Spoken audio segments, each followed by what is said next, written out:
The real beauty is inside your heart, but to be beautiful outside is much better. And I thank you. Thank you so much, Beanie number 4. And now, Beanie number 5, please step forward. For your question, Lady Martin, ready ka na ba? Yes po. Here it goes. Para sa'yo, ano ang pinakamagandang aral ang natutunan mo mula sa iyong ina na kasambahay?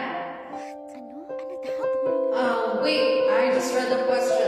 Tama ba yung nasa questionnaire? Kasambahay ang nanay mo? Oh my God, nakakabaya. Second hand embarrassment. Yung nag-aaral sa school natin, anak, nakatulong ko ka nag-aaral dito. Opo. You don't have to answer the question if you don't want to. Ang pinakamagandang aral na natutunan ko mula sa nanay ko ay kung paano humarap sa takot nang hindi kinakaya kung sino ako. Maaga namatay ang tatay ko dahil sa cancer. At kinailangan mamasuhan ng nanay ko bilang isang katulong para buhayin ako. Siguro sa iba, mababanong ko ng trabaho. Pero itong trabaho na to ang bumuhay sa akin. Kaya kahit kailan, hindi ko ikakahiya ang tulong ng nanay ko.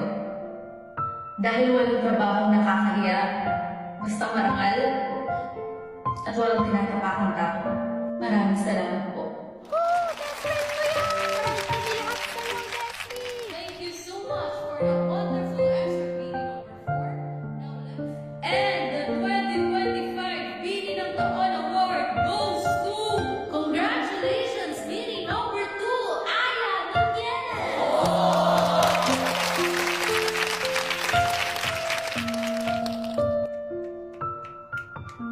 Bestie, nagpalit ka na pala. Magpapapicture pa sana ako sa'yo. Oo, para komportable na ako. Okay ka lang ba? Sayang di ka nanalo. Okay lang ako, bestie. Huwag mo kong intindihin. Huwag ka mag-alala, ikaw naman pinakamaganda doon. Lady, Levi, tignan mo to. Kitang-kita sa CCTV yung dalawang babaeng pumunit ng gown mo. Ito yung gunting na gamit nila. Nakita ko sa mga gamit ni Aya. Patagong impaktita talaga yung babaeng yun. Sabi ko na nga ba iba talaga yung kutob ko sa kanya.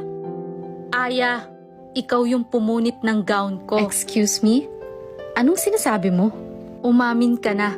Nakita ka sa CCTV. Okay, ako nga. Eh ano naman? Ang pangit naman kasi ng gown mo. Bagay sa basurahan. Bakit? Ang lakas ng loob mong sumali sa pageant na to. Hindi ka na nga maganda, hindi ka pa mayaman. Hindi tayo magka-level. Hindi mo deserve na makalaban ako. Ano bang ginawa ko sa'yo? Layuan mo si James. Ano? James and I are engaged.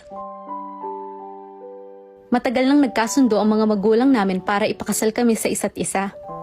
Ngayon, alam mo na. Kung gusto mong tumigil ako sa pagsira ng buhay mo, stay away from him. Aya, Oh, James! Andito ka na pala? Ready na ako para sa dance natin later. dance with me. You can't do that. Ako ang nanalo. Dapat ako ang may final dance. You can't tell me what to do. She knows the truth. Wala ka nang magagawa. Let's go.